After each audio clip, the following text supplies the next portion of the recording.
Assalamualaikum warahmatullahi wabarakatuh. Sahabat Ari, dimanapun Anda berada yang masih setia bersama saya, tentunya akan menawarkan banyak hal yang memang inspiratif untuk berbagi dan membicarakan fenomena-fenomena yang memang menarik untuk kita kupas.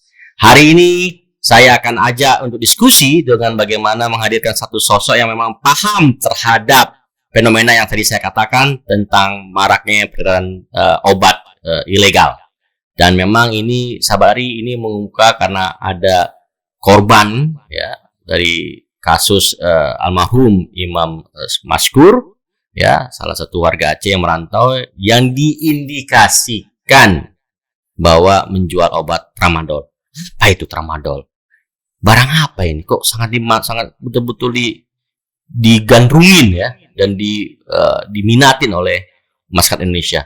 Saya ajak langsung dengan Dr. Masri. Selamat pagi menjelang siang, Dok. Selamat pagi Mas Aryo, apa kabar nih? Baik, alhamdulillah. Sama saya ucapkan udah diundang nih ke podcastnya Mas Aris nih. Karena ditunggu-tunggu juga sahabat Ari nih. Karena saya lihat di beberapa komen-komennya juga menghadirkan satu sosok yang perlu untuk menghadirkan dan membahas tentang tramadol ini, Pak Dokter. Baik. Ini obat tramadol segitu bahayanya nggak, Dok? Kalau dilihat kok sampai begitu diminatin itu? Sebenarnya obat tramadol ini obat yang lazim ya kalau di saya tuh, terutama karena saya kan seorang dokter anestesi ya. Kita gunakan. Tetapi memang obat ini adalah obat golongan narkotika. Itu klaster di klasifikasi ke tingkat keberapa tuh? Nah, kalau tramadol ini kan sebenarnya kan obat narkotik anti nyeri sebenarnya. Dia dasarnya sebagai obat anti nyeri. Iya. Golongan narkotika bukan psikotropika. Iya, narkotika. Jadi kan dia turunannya dari morfin dan kawan-kawannya. Oh, jadi itu Pak. Iya, morfin ya. Tetapi dia untuk yang analgetik yang kuat ya, obat anti nyeri yang kuat. Ya, tetapi dia masih lebih lemah dibandingkan dengan saudara-saudaranya morfin dan lain-lain. Iya. Nah, tapi ya sekarang ini lagi ngetren nih jadinya kan. Iya. Karena ada kasus itu mencuat jadi bahan diskusian di seluruh Indonesia nih barang. Ya, sebenarnya nih kasus ini udah peredaran dan penyalahgunaan ini obat ini udah lama. Tetapi sekarang mencuatnya setelah kasus yang kemarin. Nah, mungkin isu-isu tentang tramadol ini sudah lama ya, tetapi memang selama ini silent. Tapi ya dengan ini mencuat kembali. Itu ada efek samping atau memang itu penting perlu dikonsumsi untuk orang yang anti nyeri ketika operasi yang saya tangkap beberapa referensi. Terus setelah itu, tapi nyatanya juga ada orang-orang yang memang butuh untuk hal ini untuk meredakan ketegangan pikiran atau apa. Nah, ini kalau kita sudah ngomong tentang obat opioid, obat narkotika, yang pasti kan ada efek ketergantungannya. Oke. Kalau tidak digunakan sesuai dengan indikasi medis, ya pasti akan menyebabkan ketergantungan. Nah, efeknya apa? Efeknya banyak dia, baik terhadap psikosis sendiri, psikologisnya pasiennya sendiri, juga terhadap tubuh ya, terhadap perubahan di neurotransmitternya, di otaknya sendiri. Kita tahu kan kalau misalnya obat-obat opioid ini, yang tramadol ini kan dia kerjanya di pusat. Nah, di otak kan. Nah, dia menaikkan ambang batas nyeri sebenarnya. Itu sifat dasarnya. Nah, juga dia memanipulasi daripada otak ini supaya dia bisa nahan nyeri yang lebih tinggi. Jadi ambang batas nyeri ini ditingkatin. Nah, jadi kalau misalnya kita salah gunakan ya memang akan merubah itu. Nah, nyalah gunainnya buat apa sih? Itu kan jadi pertanyaan. Iya. Nah, efeknya kan sama efek-efek yang lain yang orang gunain morfin buat apa? Buat fly kan. Nah, itu juga susah untuk ngeplay kalau kadar tinggi. Kan ada efeknya. Kalau opioid itu kan ada efek ngantuknya. Oke. Nah, mungkin itu yang digunakan, pengen nge-fly gitu ya, itu yang digunakan. Nah, terus ada pertanyaan kan, kok tramadol sih? Kok yang nggak yang lain? Mungkin jenis obat lain ada kan gitu kan? Ada. Kenapa?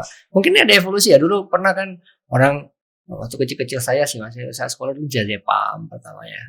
Pernah kan? Nah, terus kan berubah terus kan. Sekarang kok tramadol ngetren? Ya karena murah. Dia murah banget nih. Murah beneran. Berapa tuh? Kisaran berapa? Ini bahasa paling punya duit 5.000 lu udah bisa dapat satu. 5.000? Paling 5.000, 10.000 udah dapat satu atau dua. Dan gampang didapat sebenarnya. Walaupun sebenarnya secara regulasi itu kan harus dengan resep dokter.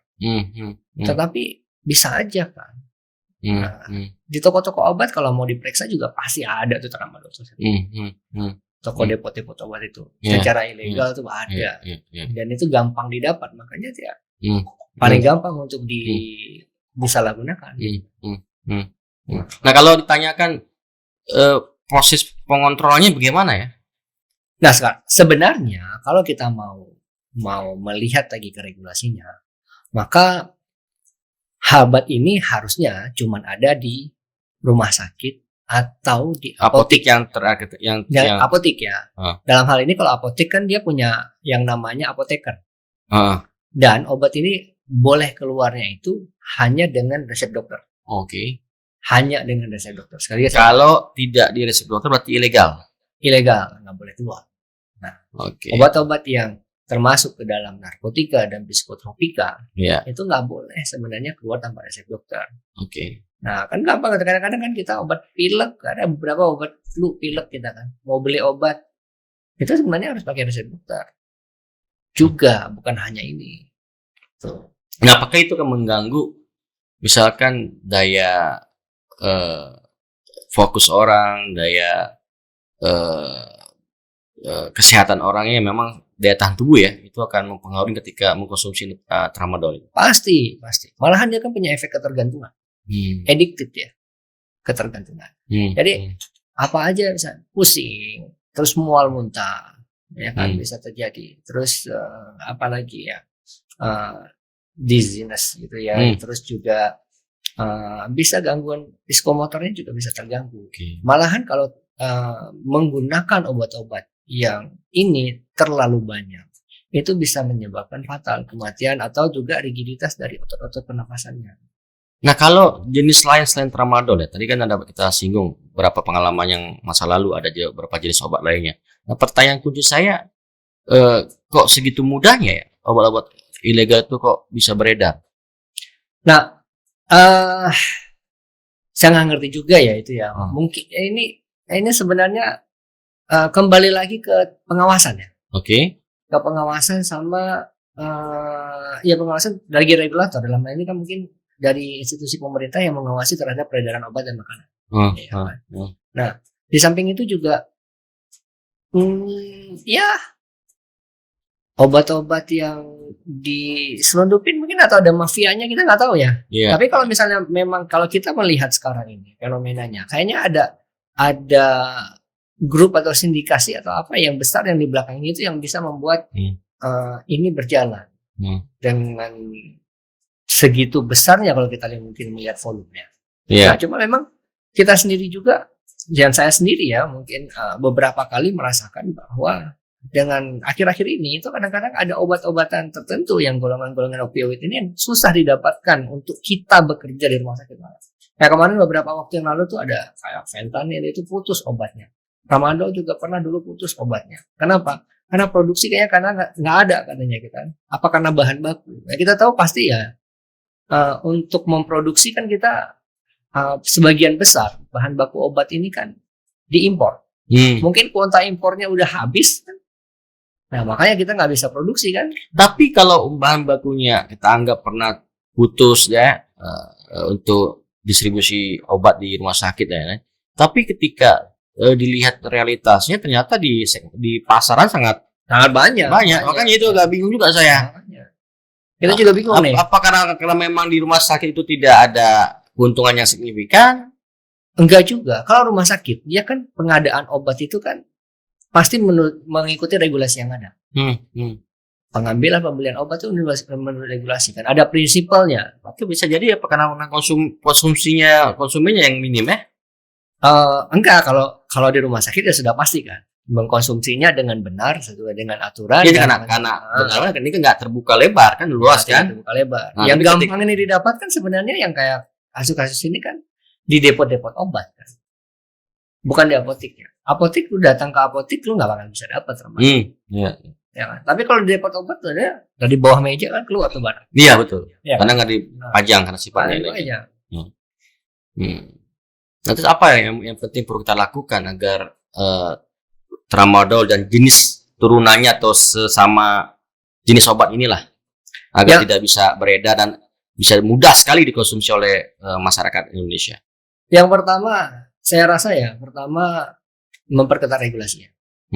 Yang harus sering-sering dilakukan untuk itu sidak atau apa itu di toko obat kayak gitu gampang gitu ya. Yang kedua memang penyuluhan. Saya ngelihat ya sekarang penyalahgunaan narkotika ini di Aceh ini udah dalam tahap yang memprihatinkan sekali. Betul. Ya, sepakat. Ditambah lagi dengan kita dengarlah beberapa waktu yang lalu juga ditangkapnya bandar dan ratu sabu ya. Dan kita menjadi tempat masuknya katanya. Untuk salah satu tempat masuknya. Ya, karena ada dua tertulah ya, ada Selat Malaka, ada Samudra Indria dan jalur tikus itu ya masuk. Itu juga harus ya. Saya yakin juga sebenarnya gini. Orang-orang yang makan narkoba ini, dia itu kan awalnya kan coba-coba. Coba-cobanya dari barang mana? Dari barang yang murah dulu kan. Barang murah salah satunya apa? Tramadol ini kan. Tramadol ini nanti meningkat ya ke yang lebih mahal sampai dengan akhirnya ke yang lebih mahal lagi. Heroin, morfin ya. Iya. Mungkin nggak ini ya. Sekarang nanti ke psikotropika kayak sabu-sabu dan lain-lain kan. Nah, saya menjadi merinding ketika membayangkan bagaimana generasi muda itu sangat gampang untuk dapat akses obat-obat ilegal yang memang masuk dalam kategori narkotika ya. Dan ini akan merusak generasi muda. Artinya kita dalam posisi juga nggak siap untuk menghadapi ketika posisi peredaran yang sangat kuat yang nggak bisa dibendung. Tapi satu sisi juga generasi muda juga lemah untuk kesadaran diri kan. Betul. Nah makanya saya bilang. Nah berarti secara tidak langsung dua hal yang saya dapat tangkap antara pentingnya agama dan juga pentingnya pendidikan. Betul. Nah ini saya ingin menggelitik lah. Sekaligus coba mau melihat sejauh mana respon Pak Dokter kan. Saya dengar juga ada potensi bahwa dokter-dokter itu menjadi pelaku dalam hal untuk melakukan pendistribusian obat-obat kayak sejenis tramadol. Dok, sambil minum ya. Oke, sip. Ya. Untuk menetralisir pertanyaan itu, Dok. Sebenarnya gini ya. Saya itu adalah dokter anestesi yang setiap hari bisa dibilang kalau tanda kutipnya legal menggunakan obat opioid, obat narkotika semuanya dan psikotropika. Tetapi karena saya tahu dan boleh ini dilihat ya, tidak ada di seluruh dunia hampir 99% dokter anestesi itu terkandung dengan drug abuse. Tahu nggak kenapa? Karena dia tahu efeknya apa. Dia tahu efeknya apa. Sama kayak lo pakai gini, betul. Lo pakai sedikit gini, ini efeknya. Lo pakai segini, ini efeknya. Dan efek ini bisa bikin lo begini. Sama kayak pernyataan Dr. Tompi di satu channel YouTube. Saya bingung, kenapa orang ingin melakukan permak wajah? Karena cukup saya dengan 2 pelembab dengan pembersih. Iya. Karena jangan dipaksakan kulit itu untuk melakukan pengelupasan, untuk melakukan ini. Benar. Ya kan? Dr. Tompi aja nggak mau permak wajahnya kan? Ya kan? Iya, kan dia udah ganteng, apa ini permak lagi? Udah ganteng, ya kan? Paling kemarin saya lihat cuma numbuhin rambut ya. Rambut aja. Ya kan nggak mau. Gitu juga gitu. Yang lainnya juga gitu. Sekarang dokter jiwa. Padahal obat-obat jiwa itu kan juga obat-obat psikotik kan. Nggak pakai, nggak ada yang mau pakai kan? Pernah dengar nggak? Ada dokter anestesi misalnya gitu yang jadi dia meninggal OD gitu. OD atau nggak pernah gitu. Jadi penjual. Nggak pernah. Nah, jualan juga ngapain kan? Dari gaji sama jasa medis cukup kok. Benar ya, karena lihat dengan fenomena ini kan menjadi pembelajaran penting bagi. Balik lagi, saya rasa balik lagi gini. Kenapa nggak ada? Karena dia tahu.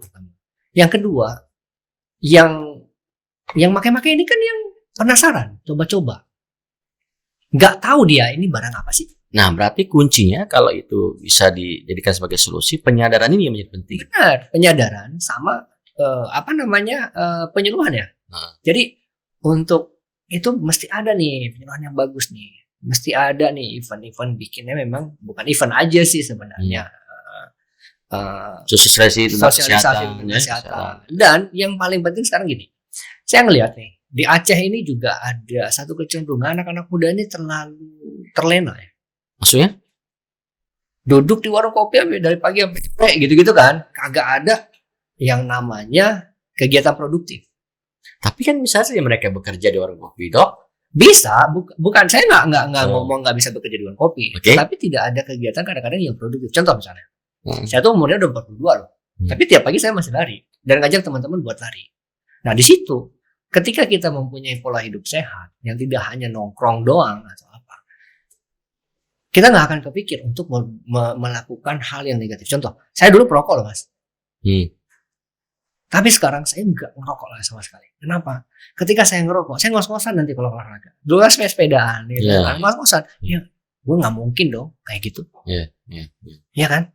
Nah, kemudian juga ada kegiatan-kegiatan lain. Misalnya nggak cocok. Saya setuju. Banyak kita yang bekerja, misalnya di warung kopi itu bisa jadi tempat untuk semuanya untuk menyelesaikan masalah. Iya. Jadi kan kayak pegadaian ya. Betul. Menyelesaikan masalah tanpa masalah. Ya kan di situ warung kopi kan. Tetapi bayangkan, ketika lu bete kerja di situ, lu nggak punya kegiatan lain, larinya kemana? Obat. Iya, salah satunya. Ya itu kan kalau umpamanya mereka tidak punya aktivitas yang memang bisa dimanfaatkan ruang publik warung kopi tadi kan. Betul. Satu lagi kita nggak ada hiburan di Aceh. Apa coba hiburan kita? Bioskop nggak ada. Iya. Bioskop nggak ada. Mau ke mall nggak ada. Mau nggak ada cuma buat belanja ciki doang kan? Karaoke nggak ada. Karaoke nggak ada. Kan semua nggak ada kan? Kalaupun ada karaoke kan terbatas. Jadi kan nggak ada yang namanya hiburan, nggak ada ini. Lo mau kemana lagi hiburannya? Di situ-situ juga kan, minimal beli tramadol kan. Ujungnya 5.000 lo bisa tidur kan? bisa tidur, bisa ngeplay, bisa membayangkan mimpi itu apa. makanya balik ke situ. Oke, tak terasa sudah di ujung bincang-bincang, sudah lebih setengah jam. Apa closing statement dokter untuk bisa memberikan masukan kepada stakeholder yang ada di Aceh, semua pihak yang nonton channel Janari di seluruh Indonesia? Pertama regulasinya perketat dulu. Okay. Yang kedua penegakan hukum. Jangan lengah dengan penegakan hukum. Habisin lah pokoknya untuk urusan-urusan yang kayak gitu. Yang ketiga, kultur kita nih yang Islam ini itu diperbaiki dan ditingkatin lagi. Pengawasan dan pendidikan orang tua, juga pendidikan dan pengawasan di masyarakat, itu coba kita perketat. Termasuk sosialisasi tadi. Betul. Tutup warung kopi jam 12 bukan solusi. Bukan solusi anak kalau pulang, enggak. Tetapi bagaimana kita bisa mengarahkan mereka itu untuk lebih produktif. Mau jam 2, jam 3 tutup warung kopi nggak masalah. Yang penting mereka bisa produktif. Kan gitu. Nah itu mungkin yang kita bisa lakukan. Ya untuk pengguna narkoba apa yang perlu dilakukan? Untuk pengguna tramadol untuk atau obat-obat ilegal lah. Untuk pengguna stop lah itu. Ketika Anda sudah berurusan dengan itu barang, baik itu narkotika maupun psikotropika, tramadol atau apapun namanya, maka Anda tidak akan bisa lepas dari jeratan itu. Mungkin bisa direhab sebentar, tetapi ingatan memori lama tentang itu tuh akan membuat Anda kembali lagi ke situ. Jadi jangan coba nyentuh. Sekali Anda sentuh, seumur hidup Anda tidak akan lepas dari situ. Luar biasa. Kalau Anda berumur panjang, kalau pendek ya sudah, Bapak. Tetapi saya yakin ya, kalau kayak kata ada teman saya tuh, orang-orang yang cenderung untuk berbuat jahat itu, bukan berbuat jahat ya, berbuat yang tidak benar itu adalah orang yang mungkin dia merasa pengen dekat sama Tuhan. Semakin dekat dia ketemu nanti ya. Baik, tidak terasa sabari bincang-bincang kita banyak hal yang diberikan informasi terkait seperti apa obat tramadol, dampaknya, terus seperti apa juga cara penanganannya. Nah tentunya banyak hal yang bisa diambil dan ini menjadi satu pembelajaran bagi kita agar jauhin obat-obat ilegal yang memang orientasinya untuk merusak tubuh kita. Sampai ketemu lagi bersama saya, tetap setia di Jalan Hari.